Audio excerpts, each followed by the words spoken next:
প্রিয় শিক্ষার্থীবৃন্দ, তোমাদের সকলকে আমি লিপি দেবনাথ, সহকারী শিক্ষিকা, বাংলা বিভাগ, Saint Nicholas school and college, নাগরিক কালীগঞ্জ, গাজীপুর এর পক্ষ থেকে আজকের এই অনলাইন বাংলা ক্লাসে শুভেচ্ছা জানাচ্ছি। আশা করি তোমরা সকলে ভালো আছো, আমিও ভালো আছি। আজকে আমাদের একাদশ শ্রেণীর বাংলা প্রথম পত্রের গদ্য ক্লাস। আমাদের আজকের পাঠের বিষয় হচ্ছে কথাশিল্পী শরৎচন্দ্র চট্টোপাধ্যায় বিরচিত ছোট গল্প বিলাসী। শিখন ফল। এই পাঠ শেষে শিক্ষার্থীরা গল্পটির উৎস পরিচিতি বলতে পারবে, লেখক পরিচিতি বলতে পারবে, গল্পটির মূল ভাব ব্যাখ্যা করতে পারবে। তো শিক্ষার্থী বন্ধুরা, আমরা শুরুতেই লেখক পরিচিতি সম্পর্কে জানব। লেখক শ্রী শরৎচন্দ্র চট্টোপাধ্যায়। জন্ম 1876 সালের 15 সেপ্টেম্বর পশ্চিম বাংলার হুগলি জেলার দেবানন্দপুর গ্রামে। মৃত্যু 1938 সালের 16 জানুয়ারি কলকাতায়। পিতা মতিলাল চট্টোপাধ্যায় এবং মাতা ভুবনমোহিনী দেবী। বাংলা সাহিত্যের সবচেয়ে জনপ্রিয় এই ঔপন্যাসিকের ছেলেবেলা কাটে দারিদ্র্যের মধ্যে। 24 বছর বয়সে মনের ঝুঁকে সন্ন্যাসী হয়ে গৃহত্যাগ করেছিলেন তিনি। সঙ্গীতজ্ঞ হিসেবে খ্যাতির সূত্রে ঘটনাচক্রে এক জমিদারের বন্ধু হয়েছিলেন তিনি। জীবিকার তাগিদে দেশ ছেড়ে গিয়েছিলেন বর্মা মুল্লুকে, অর্থাৎ বর্তমান মিয়ানমারে। তিনি তার জীবনের নানা অভিজ্ঞতা ও বিচিত্র সব মানুষের চরিত্র ফুটিয়ে তুলেছেন তার বিভিন্ন উপন্যাসে। বিশেষ করে সমাজের নিচু তলার মানুষ তার চরিত্রে অপূর্ব মহিমা নিয়ে চিত্রিত হয়েছে। কথাশিল্পী শরৎচন্দ্র এর শিল্পী মনের মূল বৈশিষ্ট্য মানবতা ও মানুষের প্রতি ভালোবাসা। শরৎচন্দ্রের প্রথম মুদ্রিত রচনা কুন্তলীন পুরস্কারপ্রাপ্ত মন্দির নামে একটি গল্প। তার বিখ্যাত উপন্যাসগুলোর মধ্যে রয়েছে দেবদাস, পল্লী সমাজ, চরিত্রহীন, শ্রীকান্ত, গৃহদাহ, দেনা পাওনা ইত্যাদি। এসব উপন্যাসে বাঙালি নারীর প্রতিকৃতি অঙ্কনে তিনি অসামান্য দক্ষতা দেখিয়েছেন। তার বহু উপন্যাস ভারতবর্ষের বিভিন্ন ভাষায় অনূদিত ও চলচ্চিত্রায়িত হয়েছে। তার কয়েকটি উপন্যাস বিদেশি ভাষায়ও অনূদিত হয়েছে। সাহিত্যকর্মের স্বীকৃতি হিসাবে 1923 সালে কলিকাতা বিশ্ববিদ্যালয় তাকে জগত্তারিণী স্বর্ণপদক এবং ঢাকা বিশ্ববিদ্যালয় 1936 সালে তাকে সম্মানসূচক ডিলিট ডিগ্রি প্রদান করে। শিক্ষার্থী বন্ধুরা, এবার আমরা বিলাসী ছোট গল্পটির উৎস পরিচিতি সম্পর্কে জানব। আমরা যখন অপরিচিতা গল্প পড়েছিলাম তখনই আমরা ছোট গল্প কি, ছোট গল্পের সংজ্ঞা সম্পর্কে পড়েছিলাম। তো দেখো, শরৎচন্দ্রের বিলাসী গল্পটি প্রথমে প্রকাশিত হয় ভারতী পত্রিকায় 1325 বঙ্গাব্দের, অর্থাৎ 1918 সালে বৈশাখ সংখ্যায়। নেরা নামের এক যুবকের নিজের জবানিতে বিবৃত হয়েছে গল্প। এ গল্পের কাহিনীতে শরৎচন্দ্রের প্রথম জীবনের ছায়াপাত ঘটেছে। বিলাসী গল্পে বর্ণিত হয়েছে ব্যতিক্রম ধর্মী দুই মানব মানবীর চরিত্রের অসাধারণ প্রেমের মহিমা, যা ছাপিয়ে উঠেছে জাতিগত বিভেদের সংকীর্ণ সীমা। গল্পে সংঘটিত একের পর এক ঘটনা এবং বিভিন্ন চরিত্রের মধ্যে সংঘাতের মাধ্যমেই কাহিনী অগ্রসর হয়। ঘটনার দ্বন্দ্ব সংঘাতের মধ্য দিয়ে কাহিনীতে গতি সঞ্চালিত হয়েছে। লেখক কোন অবস্থান থেকে কাহিনী বলছেন সেটা অনেক সময় কাহিনী বর্ণনায় গুরুত্বপূর্ণ ভূমিকা পালন করে। লেখক সর্বদর্শী অবস্থান থেকেও কাহিনী বর্ণনা করতে পারেন। সেক্ষেত্রে তিনি সবগুলো চরিত্র ঘটনা নিরপেক্ষ অবস্থান থেকে বর্ণনা করেন, যেমনটি দেখা যায় সৈয়দ ওয়ালিউল্লাহর লালসালু উপন্যাস এবং মানিক বন্দ্যোপাধ্যায়ের মাসি পিসি গল্পে। পক্ষান্তরে গল্পটি উত্তম পুরুষের ভাষ্যেও বর্ণিত হতে পারে। এক্ষেত্রে গল্পে আমি, আমাকে ইত্যাদি সর্বনাম এসে যায়। এরকম ক্ষেত্রে কখনো কখনো লেখক নিজেই কাহিনীর একটা চরিত্রের ভূমিকা নেন, হয়ে ওঠেন কথক। বিলাসী গল্পে লেখক সেই ভূমিকাই গ্রহণ করেছেন। বর্তমান সংকলনের অপরিচিতা, আহ্বান ও তাজমহল গল্পে উত্তম পুরুষের ভাষ্য গৃহীত হয়েছে। বিলাসী গল্পের নাম চরিত্র কর্মনিপুণ, বুদ্ধিমতী ও সেবাব্রতী বিলাসী। শরৎ সাহিত্যের অন্যান্য উজ্জ্বল নায়িকাদের মতোই একজন। যে প্রেমের জন্যে নির্দ্বিধায় বেছে নিয়েছে স্বেচ্ছা মৃত্যুর পথ, আর তার প্রেমের মহিমাময় আলোয় ধরা পড়েছে সমাজের অনুদারতা ও রক্ষণশীলতা, জীবনের নিষ্ঠুর ও অশুভ চেহারা। তাহলে শিক্ষার্থী বন্ধুরা, এবার চলো আমরা মূল গল্পে চলে যাই। তো বিলাসী শরৎচন্দ্র চট্টোপাধ্যায়। পাকা 2 ক্রোশ পথ হাঁটিয়া স্কুলে বিদ্যা অর্জন করিতে যাই। আমি একা নই, 10-12 জন, যাহাদের বাটি পল্লীগ্রামে, তাহাদেরই ছেলেদের শতকরা 80 জনকে এমনি করিয়া বিদ্যা লাভ করিতে হয়। ইহাতে লাভের অঙ্কে শেষ পর্যন্ত একেবারে শূন্য না পড়িলেও যাহা পড়ে তাহাতে হিসেব করিবার পক্ষে এই কয়টা কথা চিন্তা করিয়া দেখিলে যথেষ্ট হইবে যে ছেলেদের সকাল 8টার মধ্যে বাহির হইয়া যাতায়াতে 4 ক্রোশ পথ ভাঙ্গিতে হয়। 4 ক্রোশ মানে 8 মাইল নয়, ঢের বেশি। বর্ষার দিনে মাথার উপর মেঘের জল, পায়ের নিচে 1 হাঁটু কাদা, এবং গ্রীষ্মের দিনে জলের বদলে কড়া সূর্য এবং কাদার বদলে ধুলার সাগর সাঁতার দিয়া স্কুল ঘর করিতে হয়। সেই দুর্ভাগা বালকদের মা সরস্বতী খুশি হইয়া বর দিবেন কি, তাহাদের যন্ত্রণা দেখিয়া কোথায় যে তিনি লুকাইবেন ভাবিয়া পান না। এখানে দেখো মা সরস্বতী, ইনি হচ্ছেন হিন্দু পুরাণ অনুসারে বিদ্যা ও কলার অধিষ্ঠাত্রী দেবী, বীণা পাণি বা ভাগ্যের দেবী। তারপরে এই কৃতবিদ্য শিশুর দল বড় হইয়া একদিন গ্রামেই বসুন আর ক্ষুধার জ্বালায় অন্যত্রই যান, তাঁদের 4 ক্রোশ হাঁটা বিদ্যার তেজ আত্মপ্রকাশ করিবেই করিবে। কেহ কেহ বলেন শুনিয়াছি, আচ্ছা, যাদের ক্ষুধার জ্বালা তাদের কথা না হয় নাই ধরিলাম, কিন্তু যাদের সে জ্বালা নাই তেমন সব ভদ্রলোকেই বা কি সুখে গ্রাম ছাড়িয়া পলায়ন করেন? তারা বাস করিতে থাকিলে তো পল্লীর এত দুর্দশা হয় না। এখানে দেখো কৃতবিদ্য, বিদ্যা অর্জন করেছেন এমন পণ্ডিত বা বিদ্বান।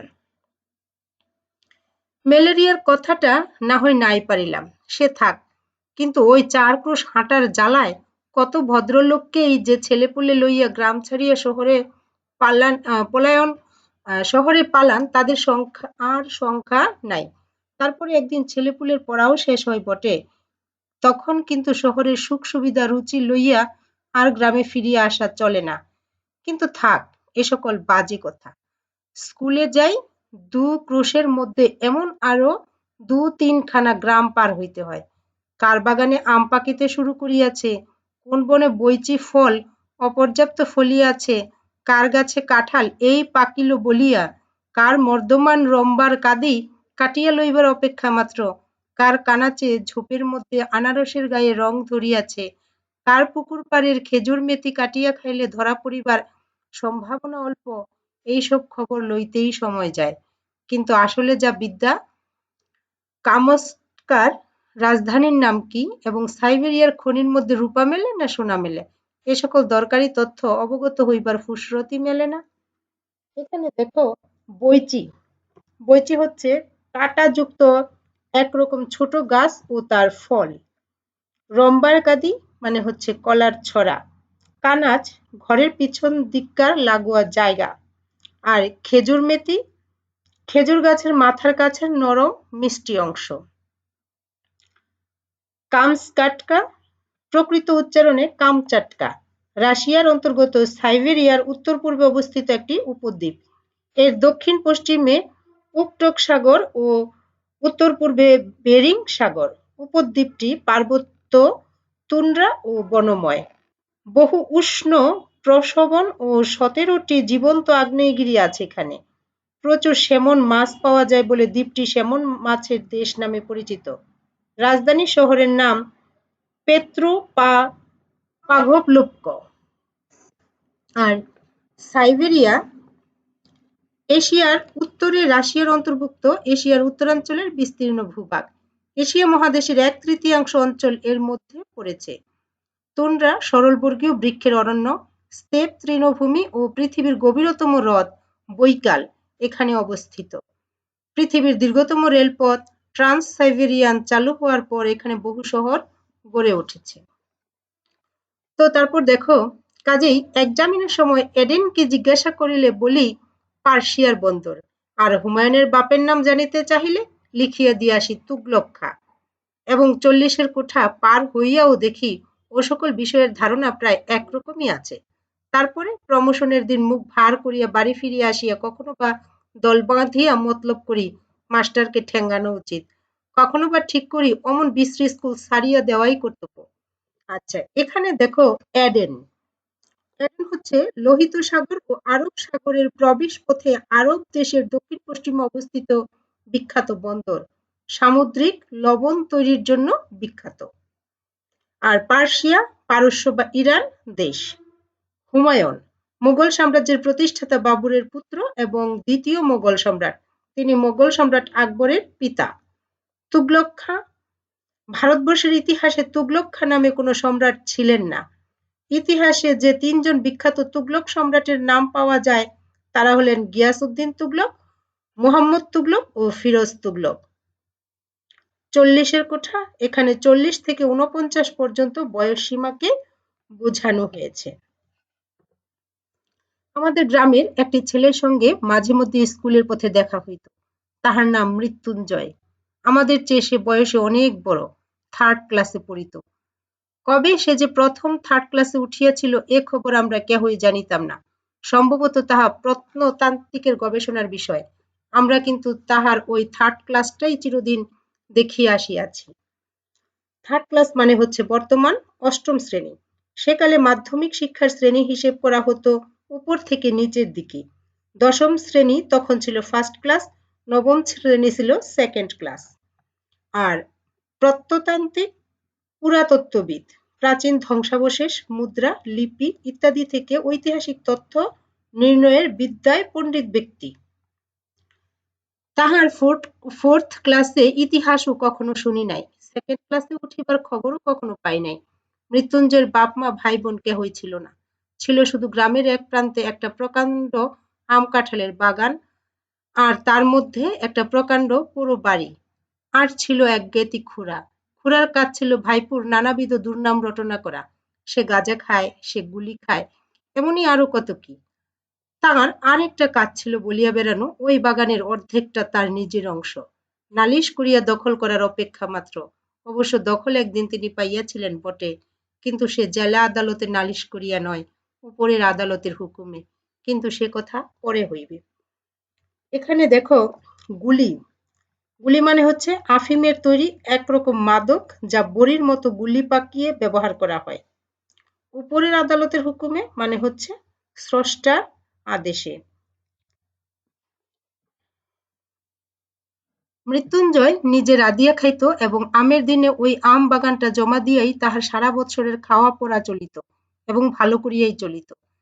যেদিন দেখা হইয়াছে সেদিনই দেখিয়াছি ছিঙড়া খোঁড়া মলিন বইগুলি বগলে করিয়া পথের এক ধার দিয়া নীরবে চলিয়াছে। তাহাকে কখনো কারো সহিত যাচিয়া আলাপ করিতে দেখি নাই, বরঞ্চ উপযাচক হইয়া কথা কহিতাম আমরাই। তাহার প্রধান কারণ ছিল এই যে, দোকানের খাবার কিনিয়া খাওয়াইতে গ্রামের মধ্যে তাহার জোড়া ছিল না।